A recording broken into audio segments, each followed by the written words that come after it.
Welcome back, everybody. Sorry for the inconvenience, but hopefully this will be much better and with less interruptions. We're still sitting with the Investec pack of wild dogs. Now, I feel a bit sorry for them because I think they did get a bit of a fright with the tractor today. They're not particularly happy.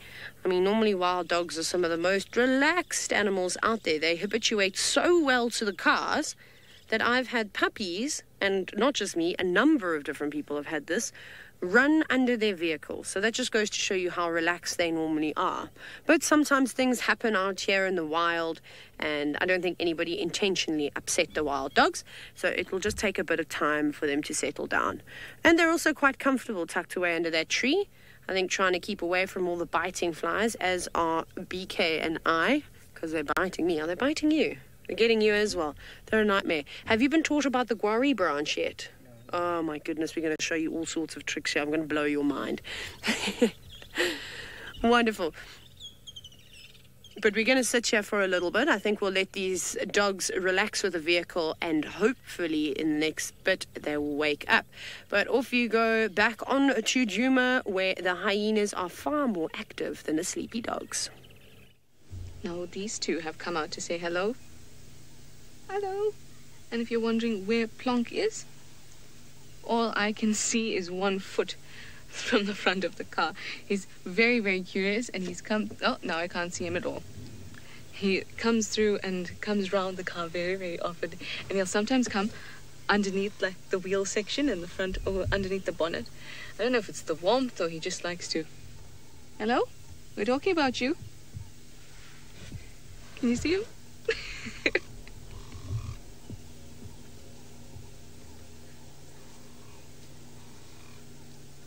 Can you see how his tail looks like he literally dunked it into a can of paint?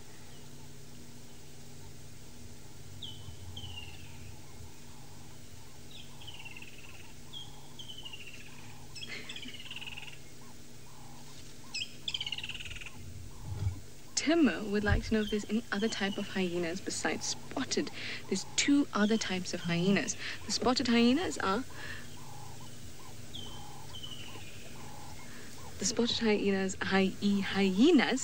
are, of course, the bigger ones, and their social structure, having this matriarchy, is a bit unique to them. But we do also have the striped hyena and the aardwolf. And the brown hyena, of course. We don't get them here. I think occasionally you can get a brown hyena here, but we don't get it on the reserve, and I haven't seen it. And I'm not sure many others have seen them around here either. Apparently once seen. Ah, James says apparently it was once seen.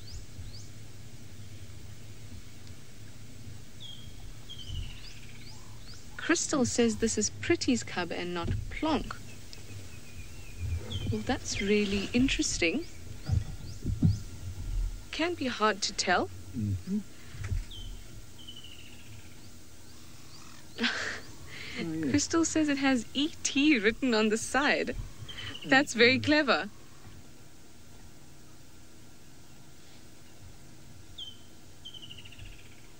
Let's see how they interact here.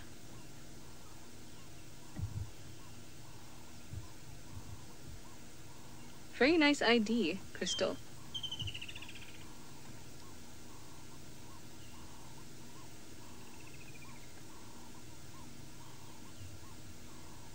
I'd love to know where the other one of Pretty's cubs is, and where Plonk is then, because I didn't see them go back into the den.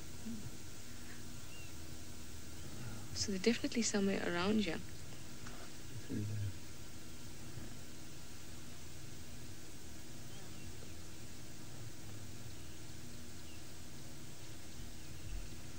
Also the way that he kind of got a jump when Corky moved.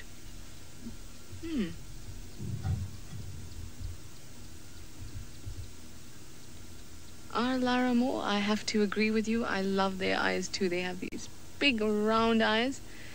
And I also like the way that their forehead kind of folds, like they're really curious and kind of, not sad, but you know when you want something from your father and you pull a certain face? They have that kind of face.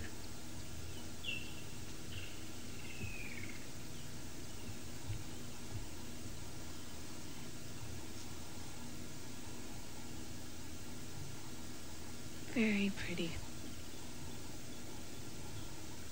Now that cub has just gone over to Tsaka. You'll find while the matriarch is around, Tsaka will be very, very nice to the cubs.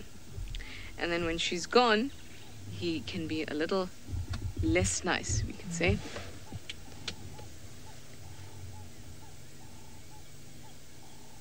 Oh, please excuse that pole again. We'll try our best to get you a better position here because pole's in the way, they're moving around a lot. But while I do that, in the meantime, let's go over to Steve on a midday bushwalk, which is quite nice. Thanks, Trish. Really nice to have some time with those youngsters, isn't it? Well, we've gone all the way around onto Triple M. We've come down Triple M. We didn't find any tracks of Shidulu or her cubs coming in. So we've cut back into Djuma, back into this block which Hukumuri loves so much.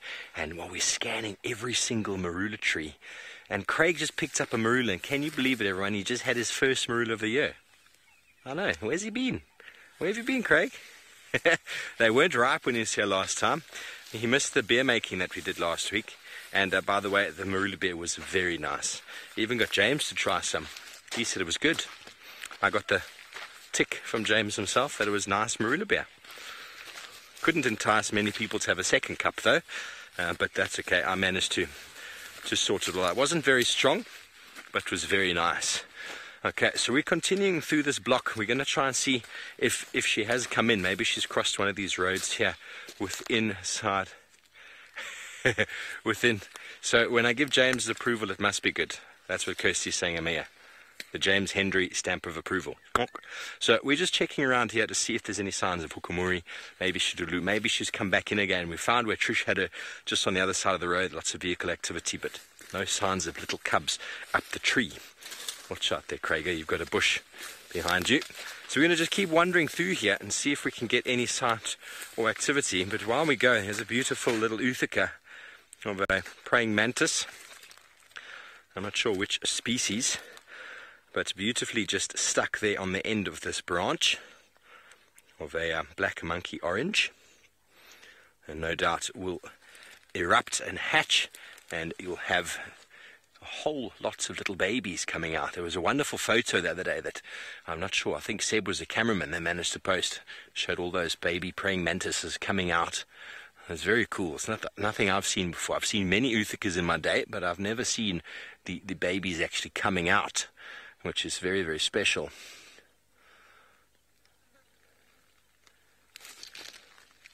Very nice. Carry on with us, folks. It seems like the storm that has been coming is pushing itself north. We can still hear it rumbling over there, but it's not bearing down on us right now. And weather reports are saying it's not going to rain here until about 7 o'clock. Okay, well, I spent a lot of time this morning with the wild dogs. Taylor is with them now, and hopefully she's going to get them getting up and doing something more than just sleeping.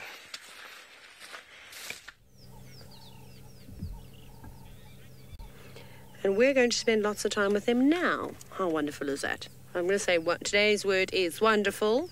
Also, I must warn you, if you see the car suddenly do this, that's not BK, that's me swatting flies. Or you'll hear the sound of something like that as well. Also, the dogs have started to relax so much with us now that they've completely fallen asleep. And we can only see the one. And occasionally, you can see a few ears moving around deeper in that thicket. There we go. There's another set of ears. I'm not actually sure how many dogs were here this morning. Could anybody help me and tell me how many dogs were found this morning? Hashtag SafariLive, or let us know via the YouTube chat. I'll be waiting. I won't be going anywhere. It's obviously very difficult to get a count on them when they're all tucked away like this. So I'm not even going to guess how many of these dogs are here. I also would like to identify this tiny little type of fly that keeps biting us. It's really horrible. It's very rude. So talking about biting insects, while I was in Zambia, my goodness, the tsetse flies. That is another story. You'd have to beat yourself so hard that you would leave bruises, because a tsetse fly, those are resilient creatures. They've got built-in armor plating in their bodies, and you can literally stand on them with the bottom of your boot, and you watch them, like 2 seconds later, they'll just pop up again and be like, no, we're fine, just had a little nap, and then off they would go. So tsetse flies were not fun. I got bitten by them quite a few times. But it did work out. It's not a confirmed repellent. There's no confirmed repellent. But a combination of Dettol antiseptic spray, citronella oil in my body lotion, and a really good, strong mosquito repellent, the three of those together, that repelled them for about an hour, and then you'd have to reapply. So keep that in mind. It also didn't smell very nice. I would sneeze about 300 times after doing that.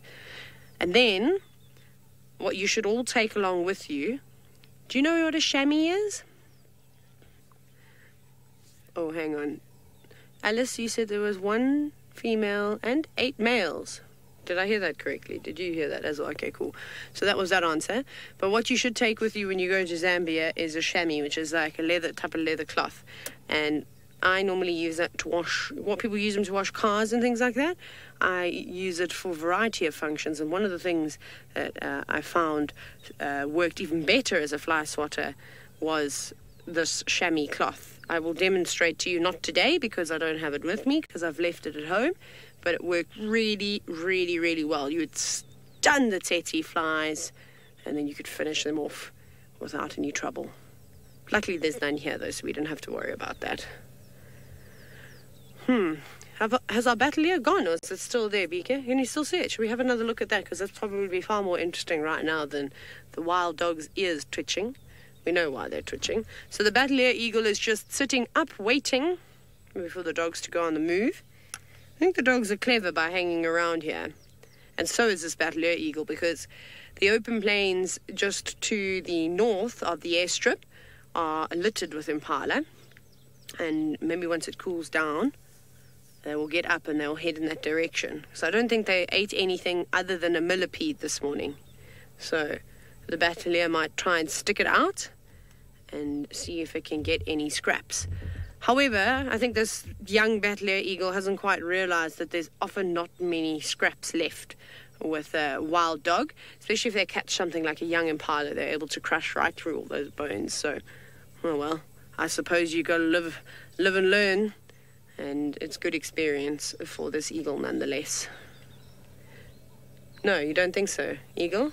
Do you disagree? Oh, you just got an itchy head. Fair enough. Not very impressed, I don't think. At least it's not raining. Otherwise, that bird really would have not been impressed with this afternoon. Looks like it's getting a bit bored now. Like, I've been waiting here all day for you to make a move, and you've done nothing. Don't worry. I feel the same way.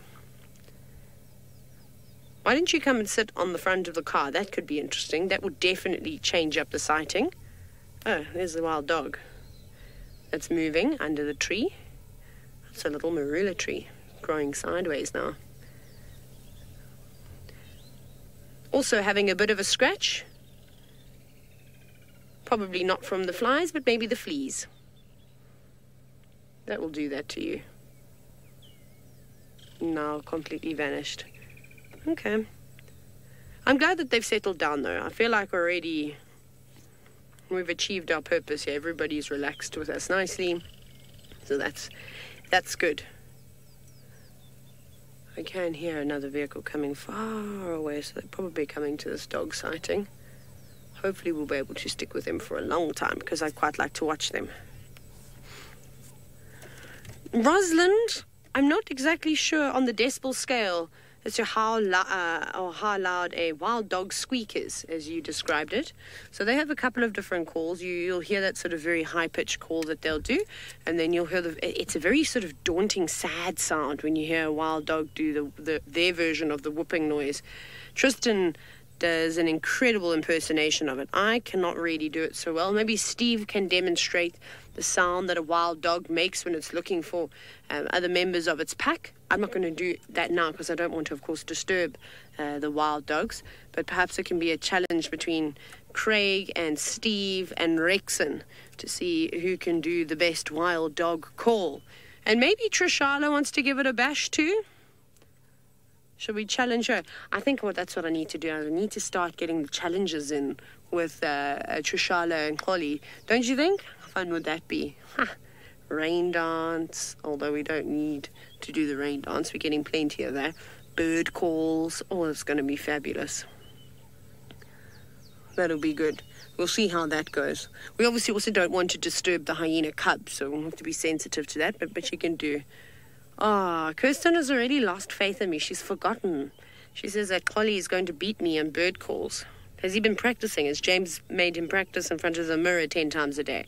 I mean, it wouldn't surprise me if that's what he's had to do over the last couple of weeks. Kirsten, what does a 10 out of 10 bird caller mean? Is he just good at remembering their cell phone numbers? There was also... I'm hilarious. I'm going to write a joke book one day.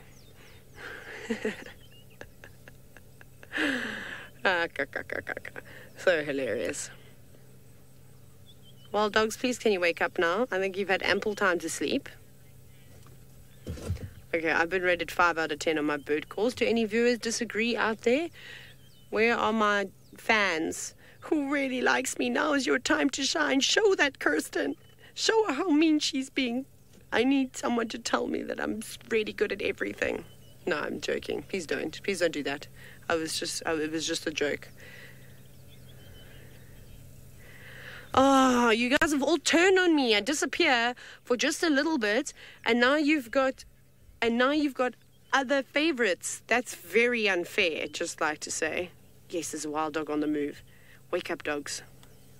Eat grass, smell the air, sneeze, anything. Absolutely anything I'll be happy with. No, back to sleep again. I just keep getting excited every time I see one standing up. Oh well. I can hear the rain, not the rain gauge, the Game Drive radio. I don't know where rain gauge came from. Probably we'll need to update everybody to still let them know that it's 1 out of 5 visual. We're lucky we've got a camera. Okay, well, somebody else that you all seem to like more than me, which is fine, is Trishala. And let's see how good her wild dog call actually is. Yes, we do love the hyena cubs. Well, I'm going to give my best wild dog squeak in a bit. I need to warm up. I have 2 versions. One version sounds like a chicken. Okay, go. Should I go? Okay. Good. Here we go.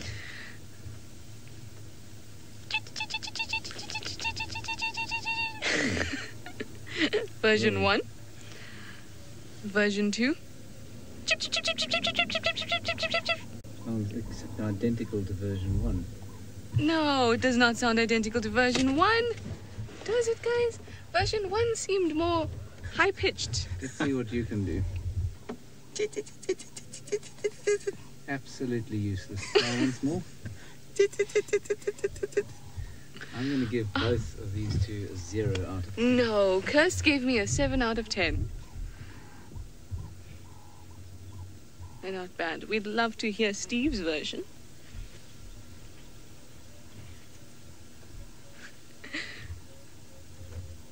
I've never heard a wild dog going chip, chip, chip, chip, chip, chip, chip. Sounds like a Steeling's barred warbler. It's such a hard thing to like. James, please could you do it? No, I'm on camera. I need to concentrate on maintaining focus. He's being a diva, unfortunately, everybody. And he says, no, he's on camera, he needs to focus. Ha ha ha ha. Do you get it? Dry jokes. It's nothing like my dry jokes.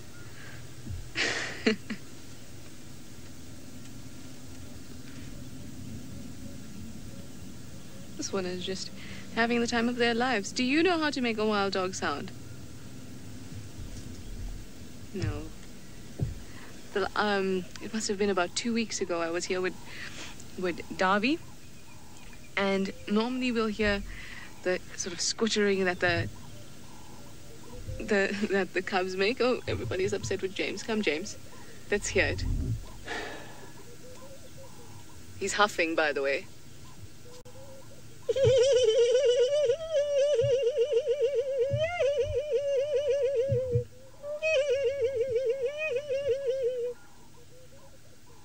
That's pretty good. I think that's a good one. I think it's identical.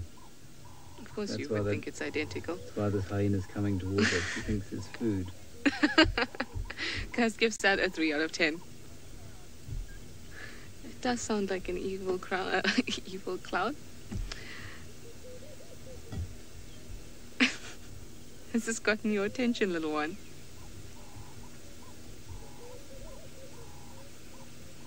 You've been eating round leaf teak. Is that what you've been doing? Oh, I was saying to you that a few weeks ago I was here at the den with Darby, and normally you'll hear the squittering, the normal that the cubs will make. And for the first time, and even Darby said he had never heard this before, it was tiny, tiny whoops. Highly un-whoop-like, but you could definitely tell it was a whoop. I'm going to move my leg in there so you don't think that it's a chew toy. It was so cute. It whoop, whoop. It sort of looked like that. What sounded like that? Sorry. Take a screenshot, people. Take a screenshot. I would take a selfie. Look how cute this is.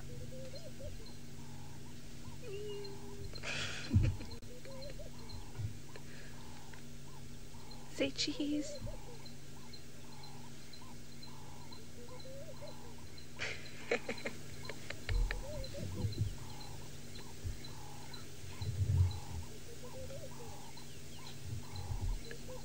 Really, really, really curious. So, but now when you see this, you can kind of understand why when the adults are not around, we can sort of, our presence may coax the cubs out and they can behave like this, and if there's something else around, we can have an issue. But now you can see that clearly. He's demonstrating exactly what the behavior is like. And this, oh, disappeared under the front bonnet. And you two are not venturing far at all, are you? Ah, Taylor has wild dogs waking up and greeting. Let's go over there quick.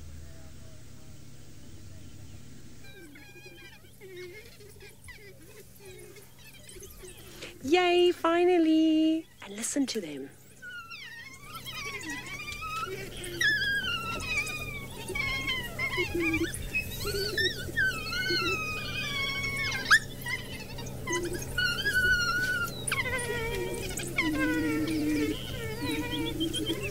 How great is that?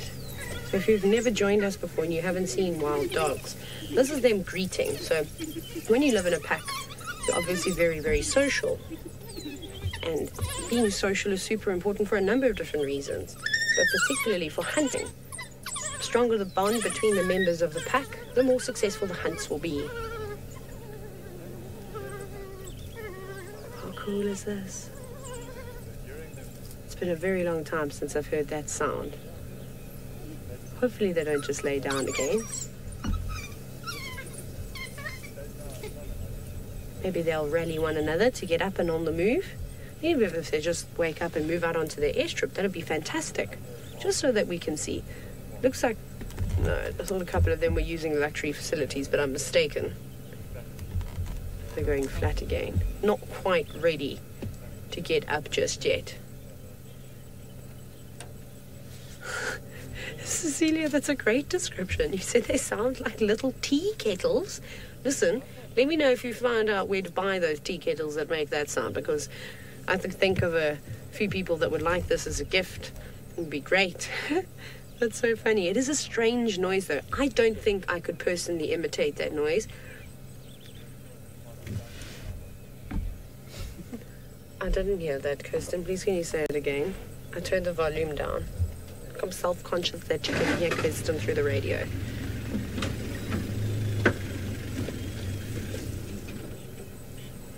Oh, Lewis, you said it sounded like they're a tape on fast forward. Yes, it was much funnier when you said it the first time. Sorry, I ruined your moment there. Ha ha ha ha ha. It was hilarious. It was quite funny. Now you kind of need to have that audio and then them running around. Although I feel like when they greet one another, they do that pretty quickly too. They're always on the move. So a little bit of grooming going on there. Look at the wagging of the tail. Very excited. That was awesome to see. Look at that.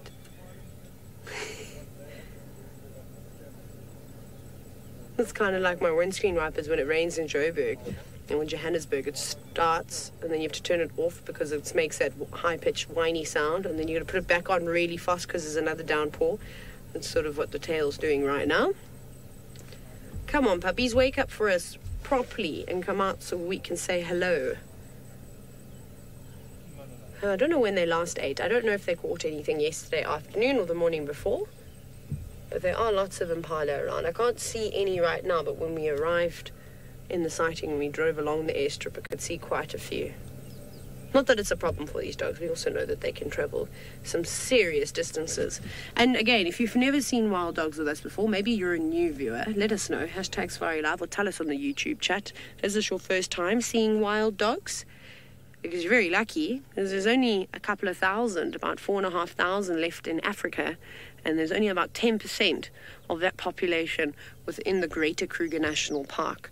So to see something like this, and especially with the limitations of traversing that goes on in the sand, we are spoiled, super, super spoiled. And I really think in the Northern Sabi Sands, we do see wild dogs regularly.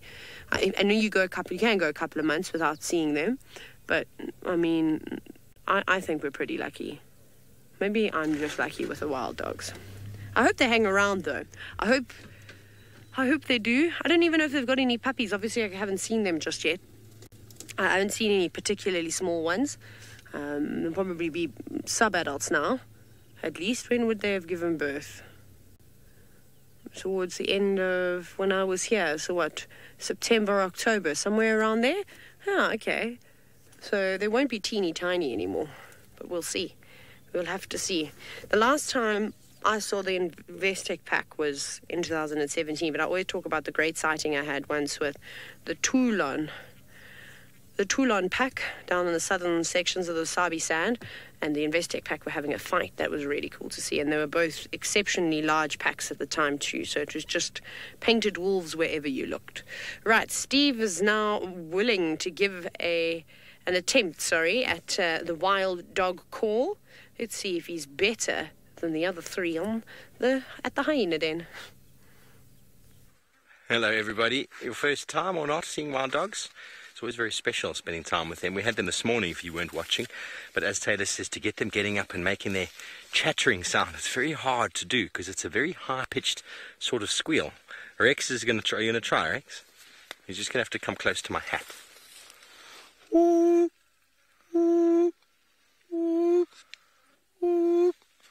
That is the contact call that they definitely do. I think, Kirsty, you're looking for that high-pitched chattering sound.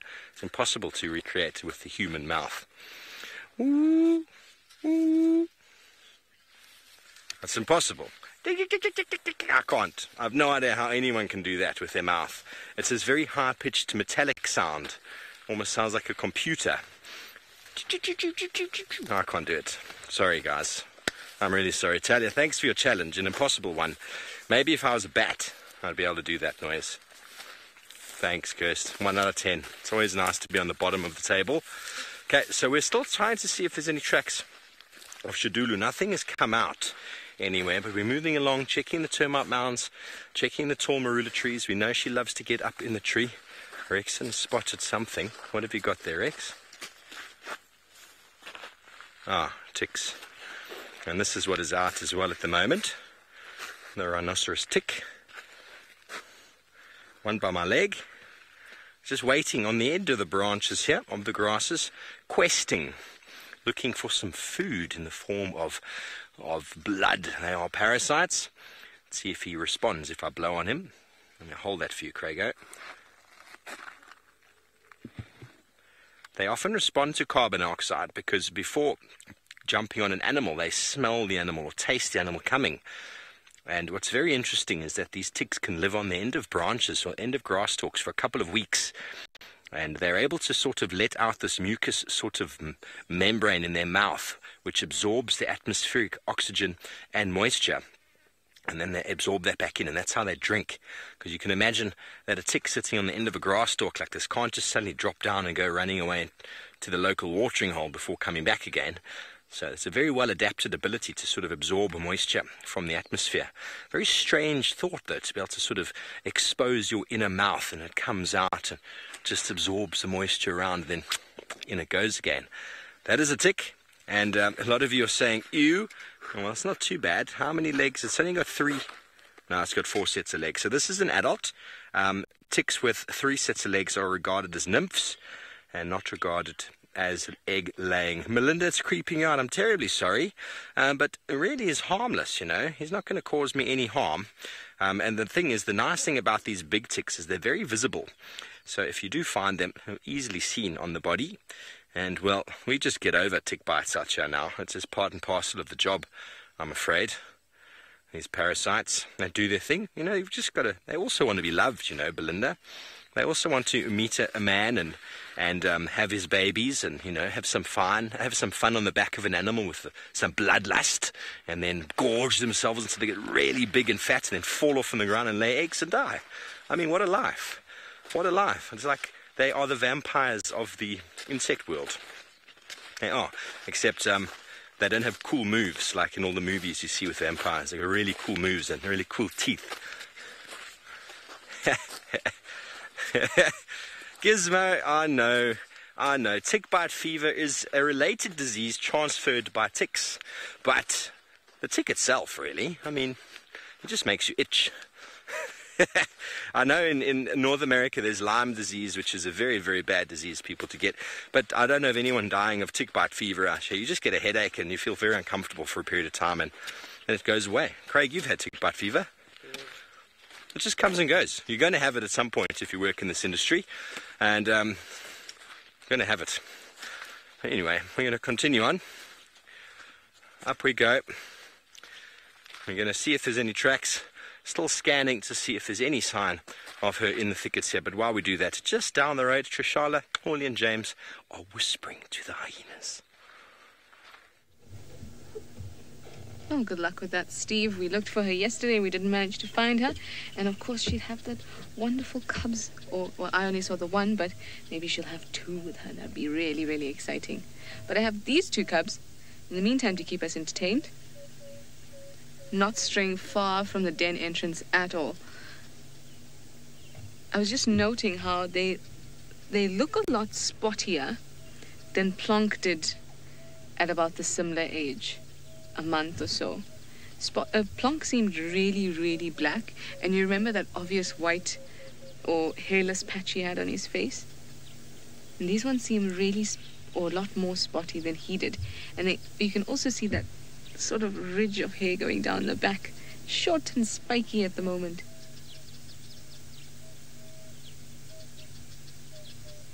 Totally cute. So much cuteness. Oh, and can you see on the forehead? That's the forehead I was talking about. All the wrinkles.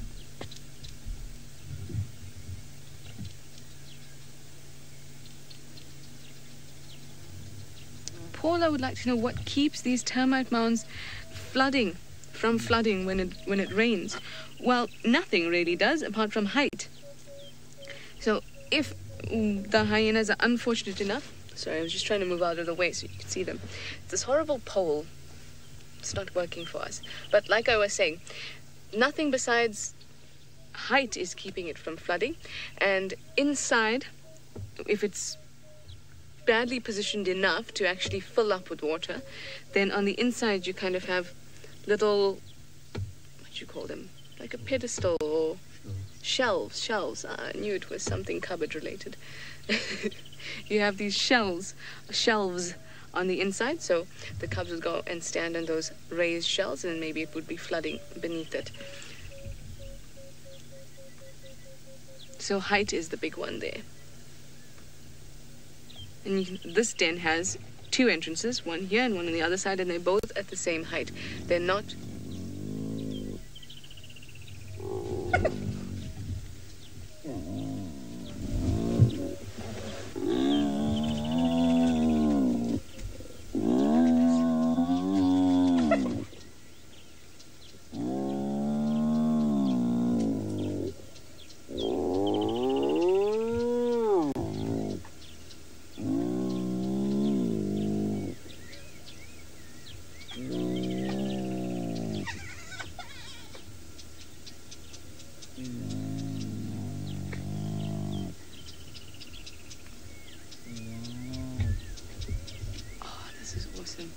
Again, so much of this greeting ceremony going on. I want to have a good look.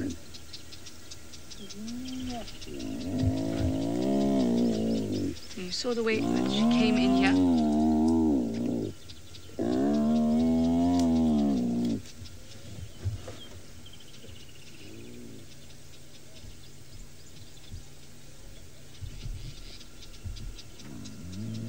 Kind of grimacing. Right down.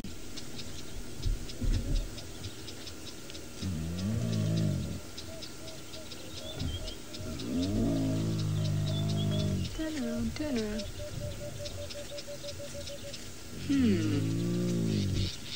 And you also saw the tail sort of raised.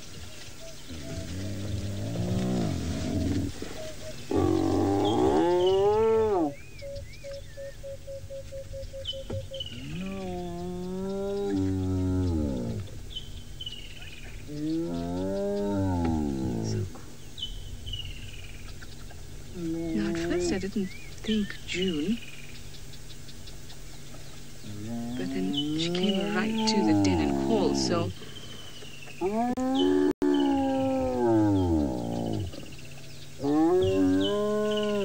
that would imply that she's got something there. And also the behavior, I haven't seen that.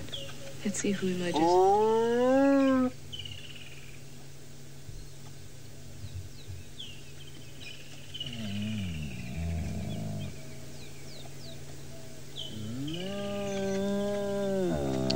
It is June. I think it's June. For the first time, I'm actually a bit confused. It was wrong. I thought I saw a juice written on her.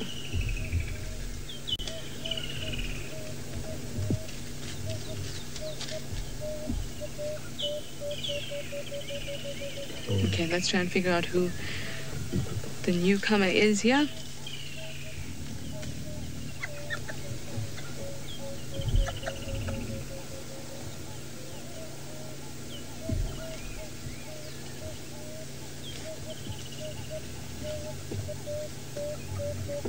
So much interaction happening here today.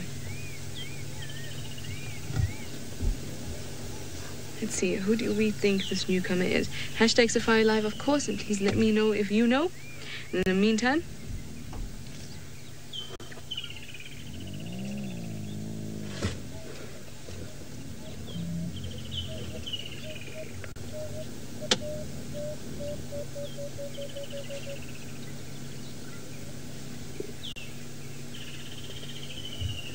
I'd love to know where the other 2 older cubs are, Plonk and Pretty's other cub, because they seem to have just drifted off on their own. Okay. Sorry. Crystal says it was June. I did see Juice, or I thought I saw Juice, and then her ears didn't look right. But then remember, she had a recent fight, but we don't know where or with whom, and her ears got a bit tatty. So that'll explain that. Well done, Crystal. You're on a roll.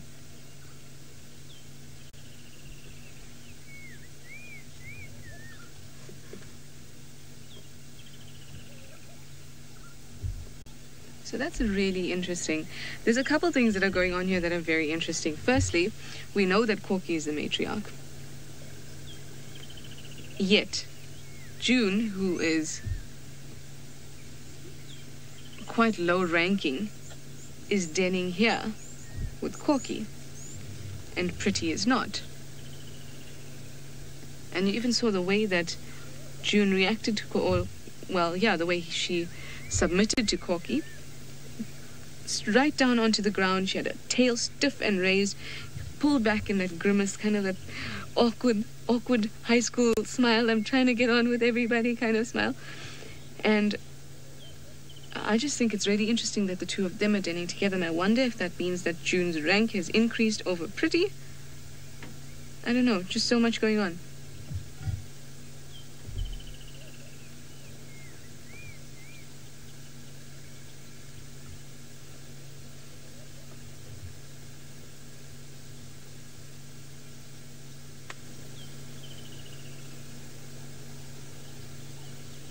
Smiley Face wants to know which hyena was making that noise. If you're talking about the high-pitched sort of giggling that was going on, then yes, that was June making that noise. There was also the little cub making noise in between that as well.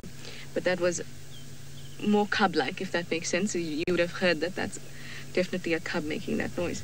But that high-pitched giggling is, I know we often just associate them with hyenas, but more likely is their association with nervousness and submissive hyenas. So we often hear it around a kill when there's submissive hyenas kind of milling about on the outside waiting to get a cut. You hear them kind of all laughing and giggling.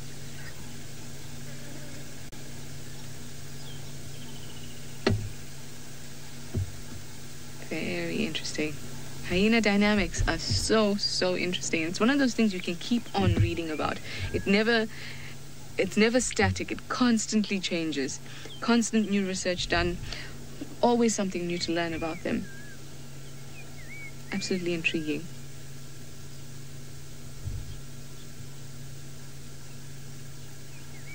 Now this little one has bits of white at the end of his fur, or is that just, I don't know, maybe he's growing grey early. Well, we can investigate that just now. In the meantime, let me send you back over to Taylor with those wonderful dogs.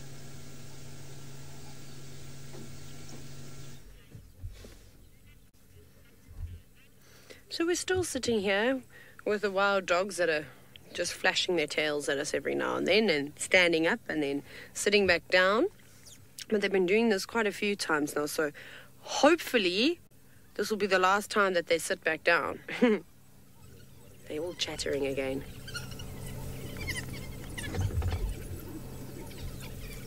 Can you hear them?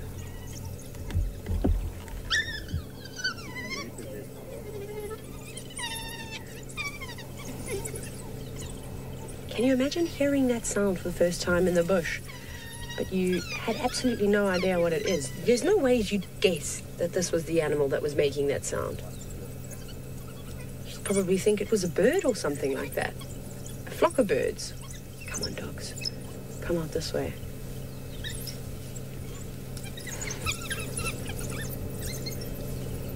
Also love the way that they hop over the top of one another's heads with absolute ease.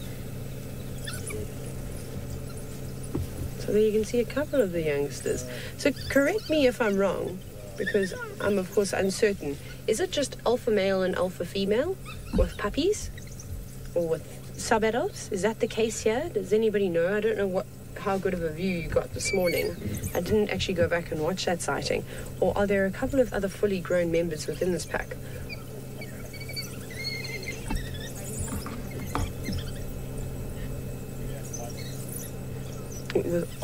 Okay. Okay, so not youngsters, so all adults.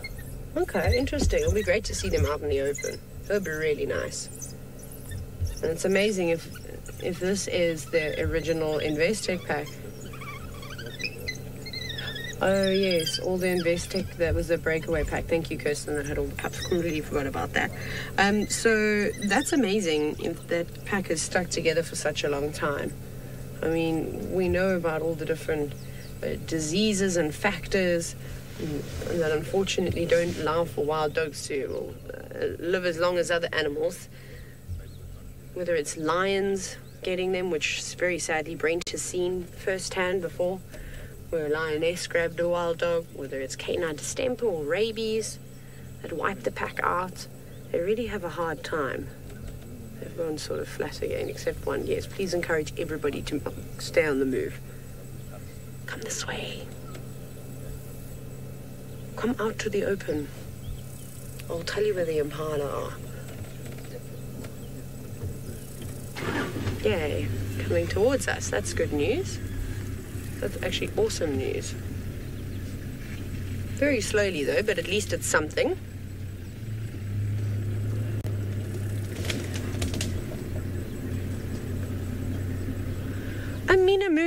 You'll often see them male and female, obviously, because you'll have the alphas within the pack. They normally determine what goes on.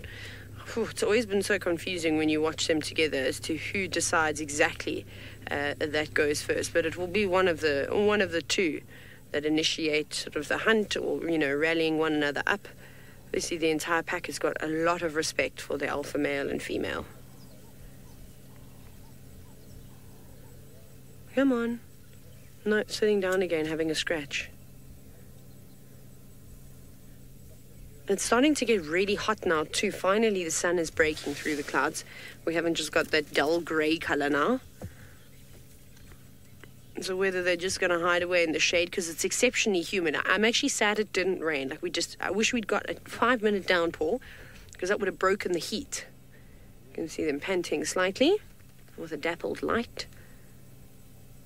Just on their faces. Lovely. Nice sharp white teeth. You pass your dental exam. Well done, wild dog. So moving back to their original spot. Smelling the air every now and then. Having a look around. That's the thing with wild dogs, I suppose with any predators, they do just sit there quietly and then could hop up at any point. Penguin on safari, wild dogs have a huge litter. It's pretty incredible. If I'm not mistaken, I think the record was either 21 or 23 pups ever recorded. However, that number is very uncommon. But anywhere between 10 and 13 pups. Yay! Right, are you ready? Okay, BK, sorry. We're going now. Once the wild dogs start moving, we start moving too. Hold on to your horses. It's going to go straight back. We're going to have to try and keep the vehicle sort of front on to the dogs. Whew, that was... that's why I'm going so slowly. Low range. That was worth the wait, wasn't it? Hey, finally. Okay, so I'm going to park like this. There's another vehicle in the sighting. Okay, Kirsten, no problem. We are right on the boundary of Chitwa, just to let you know. If they go south, oh, there's one there. If they go south, it'll take them 2 seconds to run off of the property. Just to let Kirsten know, but there's one dog that's waking up now. So that's where they were lying. They were lying on the stretch of the road today. And I wouldn't imagine that they would have wanted to sit out in the sun. When Geraldine and I went for a run today, it was exceptionally warm. Really, really hot. Yay! I love it when this happens. This is my fave. Hi, puppies. Oh. Now we sit and watch as they all come around. I'm glad to see that they're so relaxed. Ooh. Can you see? Must I duck?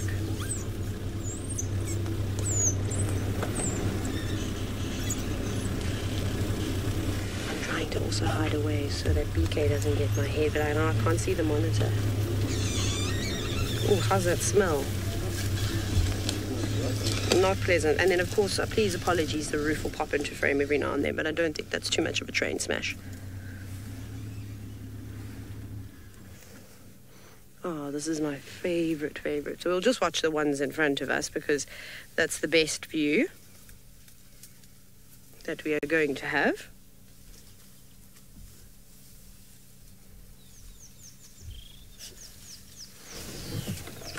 Just going to sit up, sorry. Hi, dogs. Look at this one, it's so curious. It's smelling us, you see that? Wonder if they're interested in the roof. This is so great. So this is why it is so worth waiting.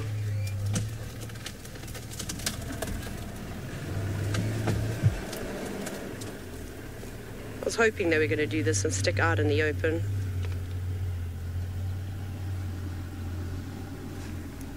Perfect afternoon then.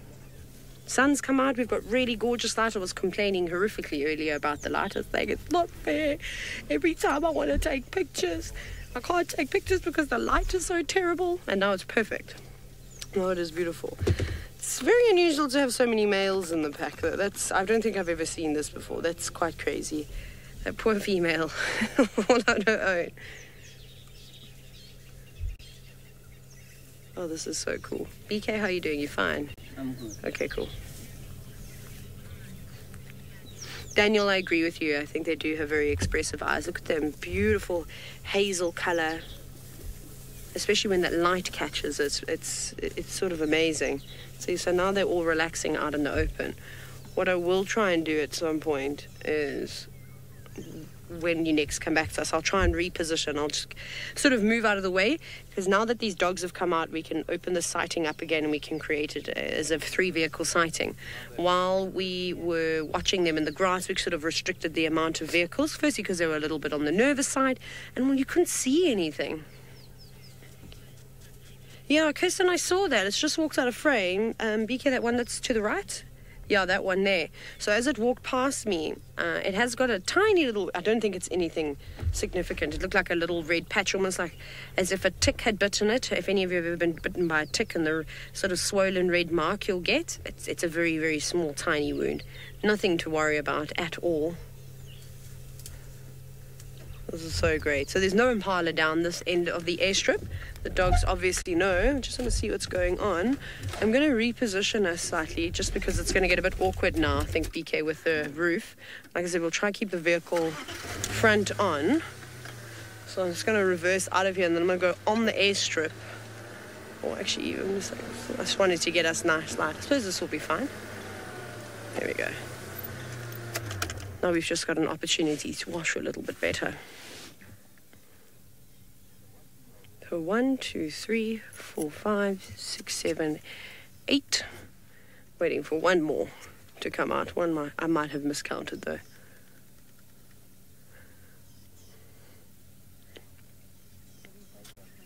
This is stunning. Yeah. No youngsters here. All adults. There we go. There's finally the 9th one has come out, so all 9 are still here. That's good news. It's nice whenever we don't have lots of lions around, we see nice sightings of the wild dogs, which I'm very happy about. Although I love lions, I would like to see them again. But with there being so few wild dogs, I think we need to embrace sightings like this. Aha, we've got a bit of a changeover now, a switcheroo, if you will. Ollie is in the hot seat at the hyena den. Let's go and hear what he's got to say.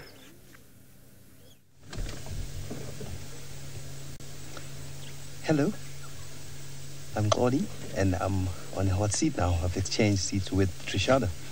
So what's happening here, it's amazing because the parents of these 2 cubs are looking for these cubs. They moved away from the den looking for them.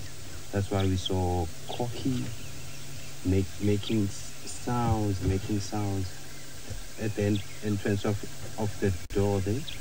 So they didn't respond, so they just took off and went to look for these young ones. And then these youngsters, they came from a different direction because Corky thought that her cub is inside there.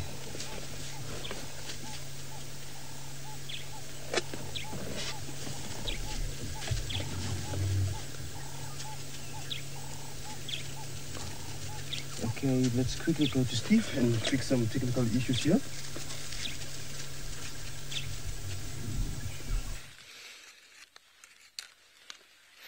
Thanks, Mr. Hawley. Welcome back, everybody.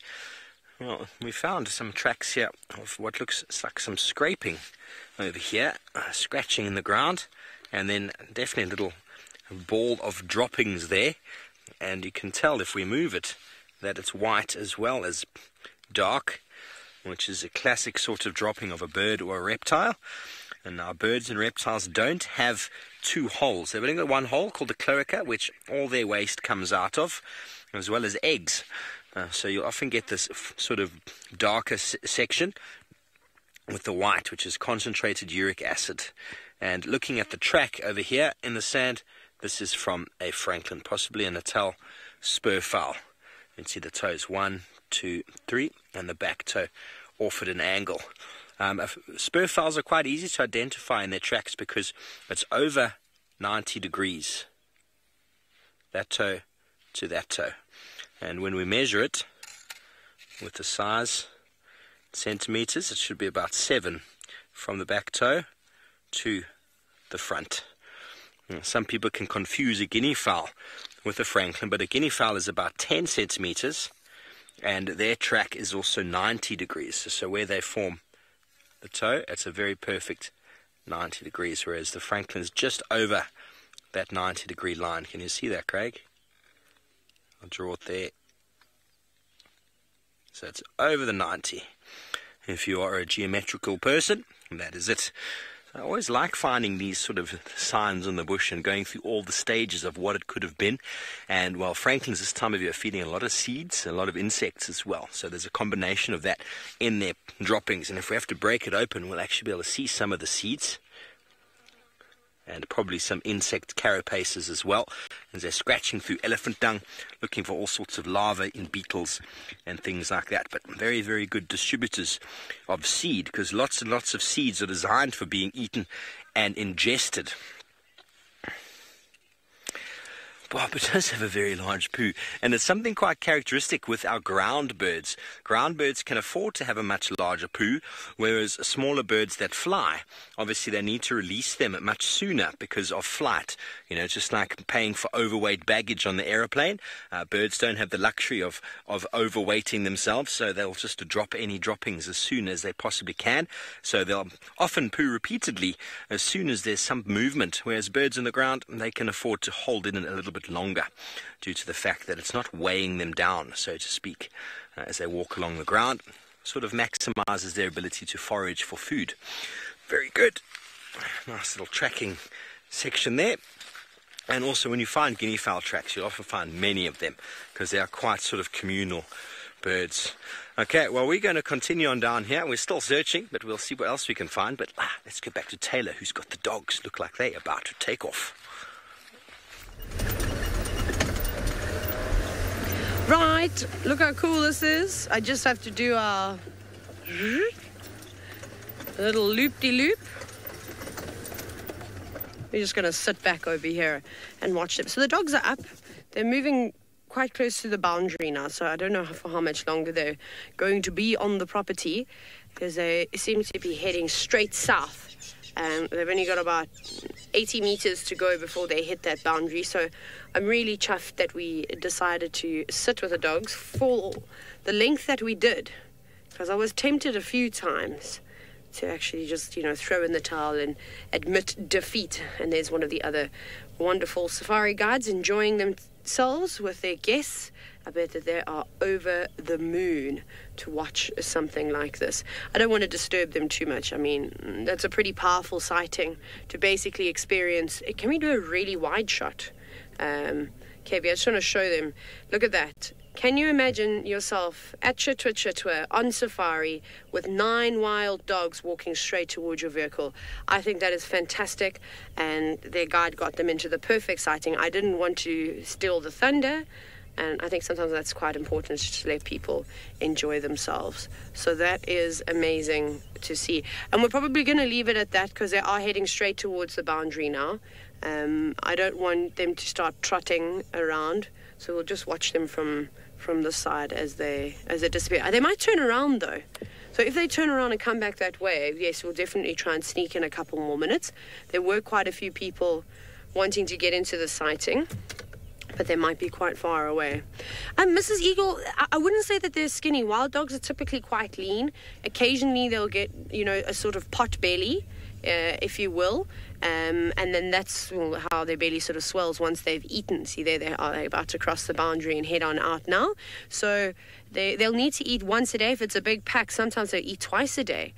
So unlike the lions and leopards that will gorge themselves and hold on to their meals if it's a big prey species for quite a long time, these dogs will typically catch something smaller like an impala, maybe a young zebra fold, young wildebeest calf, depending on how big they are, or a duiker, a steenbok, whatever they can catch. And yeah, so they're not, I wouldn't say they're thin. I think they're just normal right now. They're going to go hunting. They're 100% going to go hunting. And by heading into that drainage line, which they're doing right now, they might flush out a duiker or a steenbok or an impala or something along those lines as well. But there they are. They're right on the boundary now. I can hear the other vehicles coming in. I just want to tell Mike that these guides can carry on coming in, because I don't know if a lot of the guides can traverse in the opposing property, just like us. And I think we were very, very spoilt this afternoon. But that was amazing, though, and I hope that you all enjoyed that wild dog sighting. I most certainly did, and I know BK did too. But off you go back across to the hyena den, and I like it that we're all sticking to our guns and keeping our characters close this afternoon. I think Corky is disciplining Plonk here. Because what happened was, Plonk left here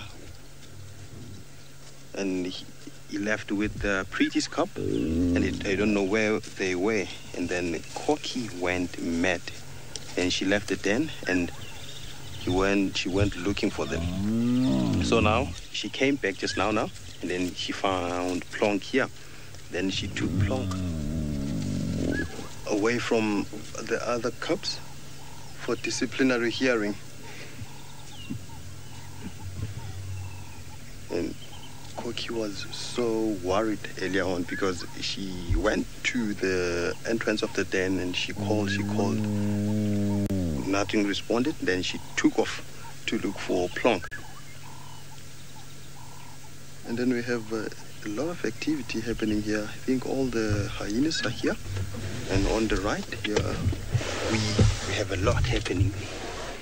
Sorry about the poles. And Trishara. They're trying to share space in this small car. Hello, how are you?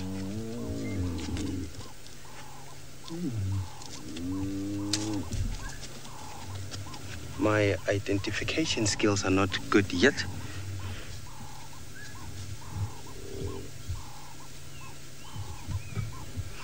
It's all the growlings and the noise about the ranking. Cecilia, yes, Cecilia, for sure, because the one who's making noise now is Corky, and Corky is the matriarch of this clan. Oh, some discipline going on here. And they are all over our car. And yes, it's Corky who's making this sound. I think she's disciplining or saying something to Plonk, because she left the den and then... Oh, there's greeting going on here.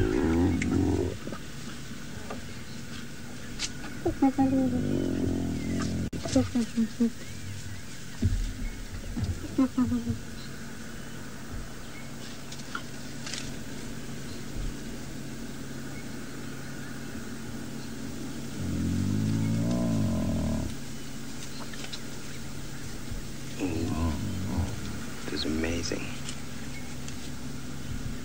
You can see they have to lick the mammary glands there. And I'm so grateful that humans didn't do this.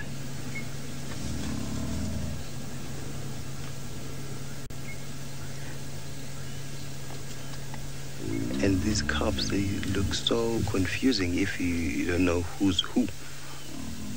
But we just identified Plonk because he has a horseshoe on his right,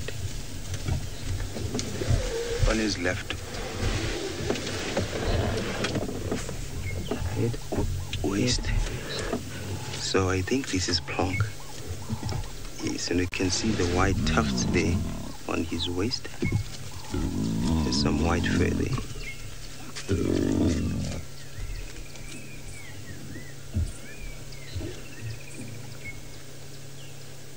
Hello, mommy.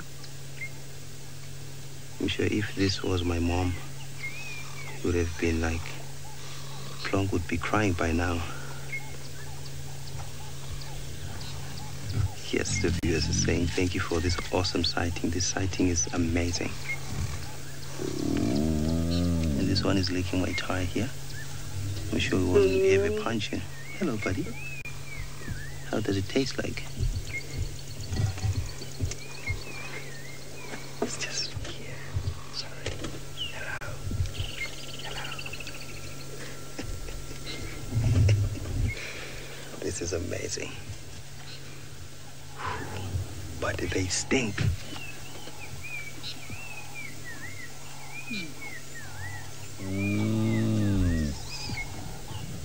Sharon, what does the sound they're making called?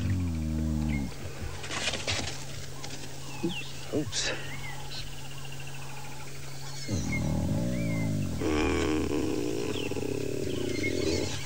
That's the sound they're making, and it's called a. They are Grumbling. Grumbling.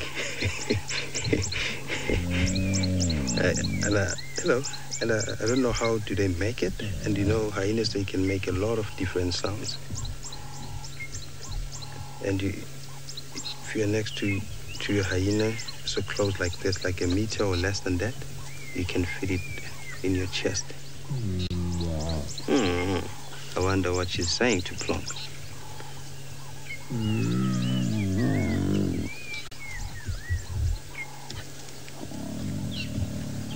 And you can see, you can tell these are pretty cubs and Plonk and Cookie's cub has grown, because since we've been here, they didn't suckle. So it means they rely on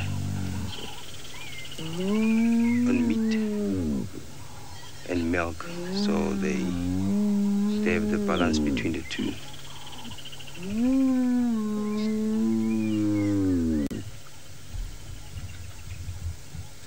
Listen to that.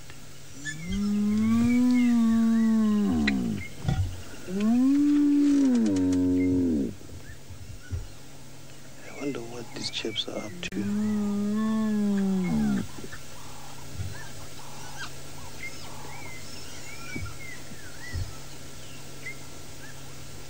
They are taking these kids to a tour. There's a pen on the other side. I'm sure they're going for a swim, as we had a very hot afternoon. Sure, they might be swimming there. But I don't see any...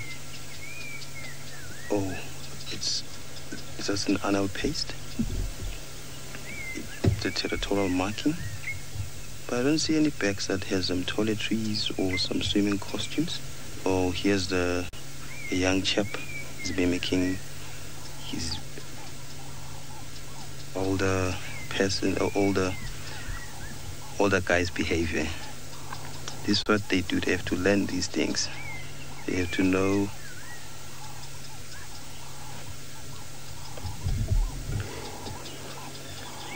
Zephyr.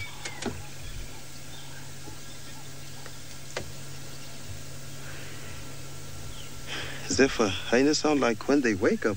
Like her when she Like wakes her up. when she wakes up. That's Oh. the noise that Zephyr makes when she wakes up. Zephyr. Zephyr, do you sound like these hyenas? Yo, I wonder how do you sound. I wish I could hear that. But it's a nice call, hey? And it's a nice sound.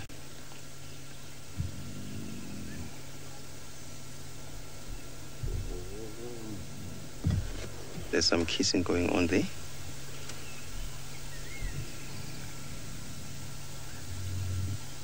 Oh, look at the tail and the hind legs. They have to leave this paste that is located between the rectum and the base of the tail.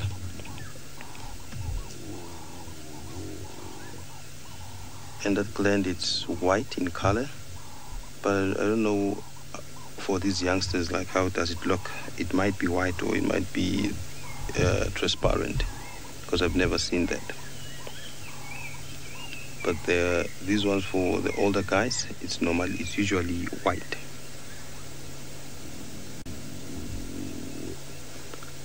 I think everyone went to the pen for a swim. And these guys, they stink. So let me move forward and see what's happening on the other side of town. Oh, no. Here they come again. This is one of the greatest dens I've ever seen. So while we are looking at these beautiful hyenas moving around, let's go to Steve and see what he has. What is going on with those guys? They're making so much noise. They're very cool, very special to be close to hyenas vocalizing. I haven't had the youngsters making any noises apart from a little bit of squittering the other day when they were begging mum for some milk, June's little youngsters. Well, you can see Craig's framed up sort of the western horizon, and the storm that was brewing and pulling in seems to have moved north and away from us. I did get a SMS from my insurance company warning me of hail in the mountains, so thankfully we're not up in the mountains there, otherwise, well, we might see some damage to our car. Beautiful afternoon. It's very, very humid though, but at least the wind has picked up a little bit and it's starting to cool things down. So we're starting to feel a little bit more human. It's been a very hot afternoon. And as Craig was saying just now, it's the first bushwalk